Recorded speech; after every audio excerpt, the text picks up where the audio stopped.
আকাশবাণী আগরতলা। স্থানীয় সংবাদ পড়ছি লক্ষণ কুমার ঘটক। এখনকার বিশেষ বিশেষ খবর হলো, মুখ্যমন্ত্রী অধ্যাপক ডক্টর মানিক সাহা আজ উদয়পুরের বন্দুয়ারে 51 শক্তিপীঠ পার্কের ভিত্তিপ্রস্তর স্থাপন করেছেন। রাষ্ট্রপতি দ্রৌপদী মুর্মু দেশের 4 বিশিষ্ট ব্যক্তিকে রাজ্যসভায় মনোনীত করেছেন। প্রতিরক্ষা মন্ত্রী রাজনাথ সিং বলেছেন, অপারেশন সিন্দুরের সময় ব্রাহ্মস ক্ষেপণাস্ত্র অসাধারণ ভূমিকা পালন করেছে। সমাজ কল্যাণ ও সমাজ শিক্ষামন্ত্রী টিঙ্কু রায় বাল্যবিবাহ সহ সামাজিক ব্যাধির বিরুদ্ধে ও নেশামুক্ত সমাজ গঠনে সবাইকে এগিয়ে আসার আহ্বান জানিয়েছেন। মুখ্যমন্ত্রী অধ্যাপক ডাক্তার মানিক সাহা আজ উদয়পুরের বন্দুয়ারে 51 শক্তিপীঠ পার্কের ভিত্তিপ্রস্তর স্থাপন করেন। এই পার্কে থাকবে 51টি শক্তিপীঠের প্রতিরূপ। পর্যটন দপ্তরের তত্ত্বাবধানে এই পার্কটি নির্মাণে ব্যয় হবে প্রায় 97,70,00,000 টাকা। অনুষ্ঠানে মুখ্যমন্ত্রী বলেন, প্রধানমন্ত্রী নরেন্দ্র মোদীর দিক নির্দেশনা ও অনুপ্রেরণায় বন্দুয়ারে 51 শক্তিপীঠ পার্ক স্থাপিত হবে। এজন্য প্রধানমন্ত্রী নরেন্দ্র মোদীকে মুখ্যমন্ত্রী ধন্যবাদ জানান। একজন মানুষের পক্ষে পুরো জীবনে সতীর 51টি শক্তিপীঠ দর্শন করা সম্ভব নয়, কিন্তু উদয়পুরের বন্দুয়ারে এলে তা সম্ভব হবে। তিনি বলেন, এই পার্ক রাজ্যের জাতি জনজাতি গোষ্ঠীর শিল্প কৃষ্টি ও সংস্কৃতির বিকাশেও গুরুত্বপূর্ণ ভূমিকা নেবে। মুখ্যমন্ত্রী আশা প্রকাশ করেন, একদিন 51 শক্তিপীঠ পার্কের জন্য বন্দুয়ারের নাম সারা দেশের সঙ্গে বিশ্বেও ছড়িয়ে পড়বে।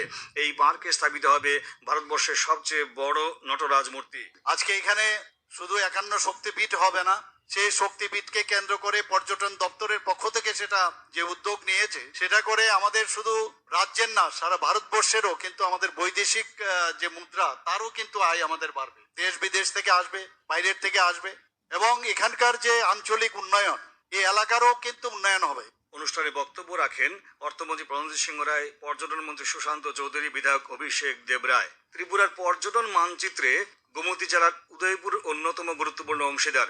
আধ্যাত্মিক পর্যটনের বলিষ্ঠ শিকার না 51 শক্তিপীঠের অন্যতম ত্রিপুরা সুন্দরী মন্দির। সেই সূত্রেই আরো পর্যটক আকর্ষণের লক্ষ্যে মাতাবাড়ির অদূরে বন্দুয়ারে গড়ে উঠতে চলেছে বাংলাদেশ, পাকিস্তান, নেপাল ও শ্রীলঙ্কার পাশাপাশি ভারতের বিভিন্ন রাজ্যে থাকা সেই 51টি শক্তিপীঠের প্রতিরূপ। আজ হলো অনন্য এই প্রকল্পের আনুষ্ঠানিক ভিত্তিপ্রস্তর স্থাপন। একটি প্রতিবেদন। পৌরাণিক আখ্যানের পথ ধরে এক অনন্য আধ্যাত্মিক পরিক্রমার সুযোগ করে দেবে গোমতী জেলা সদর উদয়পুরের বন্দুয়ারে সদ্য ভিত্তিপ্রস্তর স্থাপিত 51 শক্তিপীঠের প্রতিরূপ গড়ে তোলার নতুন প্রকল্পটি। আর সে ভাবনায় জুড়ে থাকবে দক্ষ রাজা দেবী সতীর পতি নিন্দা সইতে না পেরে দেহত্যাগ, দেবাদিদেব শিবের সতীকে কাঁধে করে ত্রিলোক দোলানোর নৃত্য, বিষ্ণুর সুদর্শন চক্রে সতীর দেহ ছিন্ন ভিন্ন হয়ে 51টি জায়গায় পড়া এবং পীঠস্থান গড়ে ওঠা। রাজ্য পর্যটনের অন্যতম আকর্ষণীয় ঠিকানা হয়ে ওঠার এই প্রকল্প আসলে ধর্মপ্রাণ মানুষকে বিনা কষ্টে এক পলকেই 51 পীঠস্থানের দৃশ্য অনুভবের সুযোগ এনে দেবে। তবে এখানেই শেষ নয়। 14.22 একর জমিতে এই প্রকল্পটি চোখের সুখ, মনের তৃপ্তির অবকাশ গড়তে সবুজ পাহাড়ের গায়ে অন্ন সংযোজন, কাঁচের সেতু সহ প্রকৃতির কোলে সাজানো পর্যটন সুবিধার আধুনিক নানা ব্যবস্থাও। 51 পীঠ স্থাপনের উদ্দেশ্য নিয়ে বিস্তারিত ব্যাখ্যা করেছেন পর্যটন মন্ত্রী সুশান্ত চৌধুরী। এই শক্তিপীঠের শিলান্যাস মানে একদিনের কর্মসূচি। এই একদিনের কর্মসূচির জন্য এখানে অনেক দোকান পাট ব্যবসায়ীরা বসে গেছে। আজকে যখন এই শক্তিপীঠ নতুন করে পথ চলা শুরু করবে 1.5 বছর পরে, আপনি ভাবুন এই শক্তিপীঠকে কেন্দ্র করে এখানে কত শো ব্যবসায়ী তার দোকানের জিনিসপত্র নিয়ে বসবে। এই এলাকার যুবকরা, এই এলাকার যারা আমাদের জনগণরা রয়েছেন, তারা ব্যবসা করবে। এই মহকুমার মানুষ এখানে ব্যবসা করবে। পর্যটনের ক্ষেত্রে পয়সা আসবে, মানুষের ক্রয় ক্ষমতা বাড়বে। সংস্কৃতিগত দিক থেকে আমরা সমৃদ্ধশালী হব, শক্তিশালী হব। এক কথায় পৌরাণিক ঐতিহ্যের সাক্ষী হতে আধুনিকতার বিনম্র পদচারণায় এই প্রয়াস বিশ্ব পর্যটন চিত্রে উজ্জ্বল করবে ত্রিপুরাকে। উদয়পুর থেকে শ্যামসুন্দর দত্তের প্রতিবেদন। সংবাদ কক্ষ থেকে আমি রাহুল লোধ, আকাশবাণী সংবাদ, আগরতলা। রাষ্ট্রপতি দ্রৌপদী মুর্মু দেশের 4 বিশিষ্ট ব্যক্তিকে রাজ্যসভায় মনোনীত করেছেন। বিশিষ্ট আইনজীবী উজ্জ্বল দেওরাও নিকম, সমাজকর্মী শ্রী সদানন্দন মাস্টার, প্রাক্তন বিদেশ সচিব হর্ষবর্ধন শ্রীংলা এবং ইতিহাসবিদ ও শিক্ষাবিদ ডক্টর মীনাক্ষী জৈনকে রাজ্যসভায় মনোনয়ন দেওয়া হয়েছে।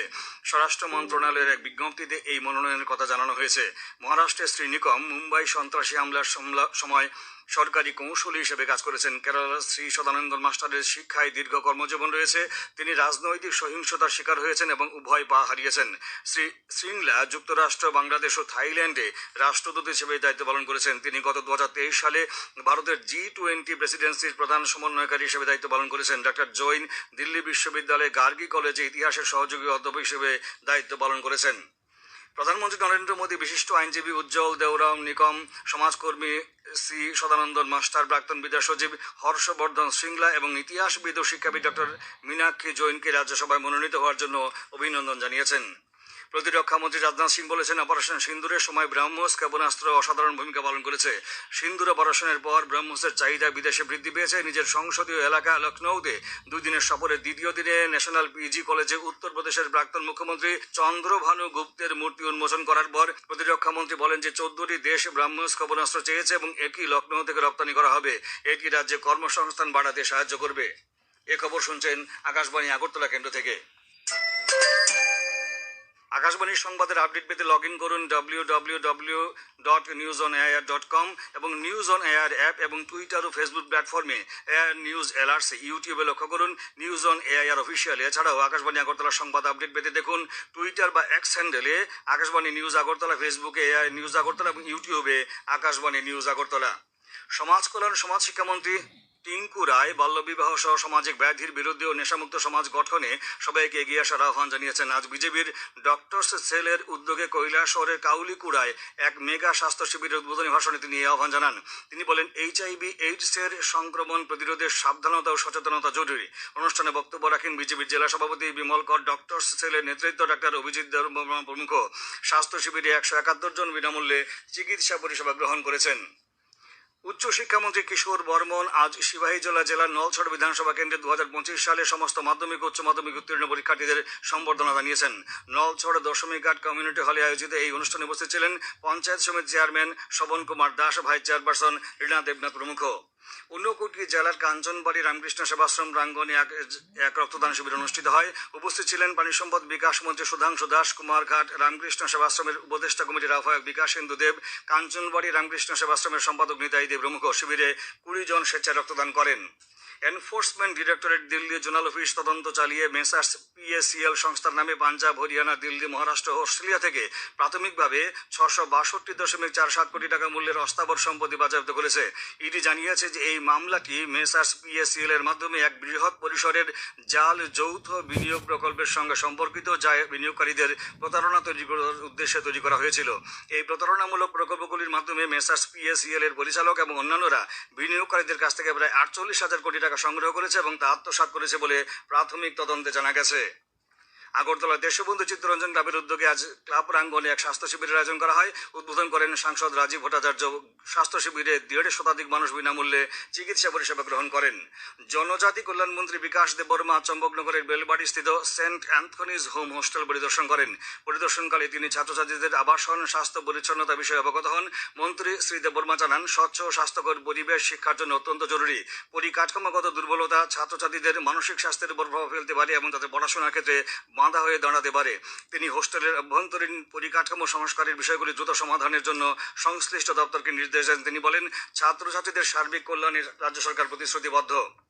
ডিওয়াইএফআই এর উদ্যোগে আজ আগরতলার মেলার মাঠে ছাত্র যুব ভবনে কর্মশালা অনুষ্ঠিত হয়। উপস্থিত ছিলেন ডিওয়াইএফআই এর সর্বভারতীয় সম্পাদক হিমগ্ন রাজ ভট্টাচার্য। কর্মশালায় বক্তব্য রাখতে গিয়ে তিনি রাজ্য সর্বোপরি দেশের বেকার সমস্যার কথা উল্লেখ করে উদ্বেগ প্রকাশ করেন। ত্রিপুরা মোটকর শ্রমিক ইউনিয়নের 13শ কেন্দ্রীয় সম্মেলন আজ আগরতলার মুক্তধারা অডিটোরিয়াম অনুষ্ঠিত হয়েছে। সম্মেলনে প্রাক্তন মন্ত্রী মানিক দে অভিযোগ করেন, দেশ ও রাজ্যের পরিবহন শিল্প বর্তমানে নানা সংকটের মুখে এসে দাঁড়িয়েছে।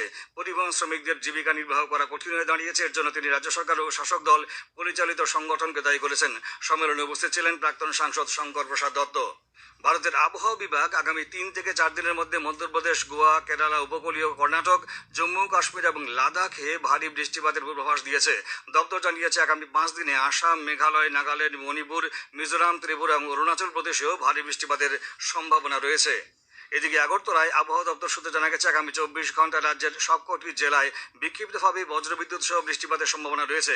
আগামীকাল দিনের সর্বোচ্চ তাপমাত্রা 35 ডিগ্রি সেলসিয়াস এবং সর্বনিম্ন 27 ডিগ্রি সেলসিয়াসের কাছাকাছি থাকতে পারে। আজ দিনের সর্বোচ্চ তাপমাত্রা ছিল 33.7 ডিগ্রি সেলসিয়াস এবং সর্বনিম্ন 27.5 ডিগ্রি সেলসিয়াস। শেষ করার আগে বিশেষ খবরগুলো আরেকবার পড়ছি। মুখ্যমন্ত্রী অধ্যাপক ডাক্তার মানিক সাহা আজ উদয়পুরের বনদুয়ারে 51 শক্তিপীঠ পার্কের ভিত্তিপ্রস্তর স্থাপন করেছেন। রাষ্ট্রপতি দ্রৌপদী মুর্মু দেশের 4 বিশিষ্ট ব্যক্তিকে রাজ্যসভায় মনোনীত করেছেন। প্রতিরক্ষা মন্ত্রী রাজনাথ সিং বলেছেন, অপারেশন সিন্দুরের সময় ব্রাহ্মস ক্ষেপণাস্ত্র অসাধারণ ভূমিকা পালন করেছে। সমাজ কল্যাণ সমাজ শিক্ষামন্ত্রী টিঙ্কু রায় বাল্যবিবাহ সহ সামাজিক ব্যাধির বিরুদ্ধে নেশামুক্ত সমাজ গঠনে সবাইকে এগিয়ে আসার আহ্বান জানিয়েছেন। স্থানীয় সংবাদ আজকের মতো এখানেই শেষ হলো। পরবর্তী বাংলা স্থানীয় সংবাদ প্রচারিত হবে আগামীকাল সকাল 7:35 মিনিটে।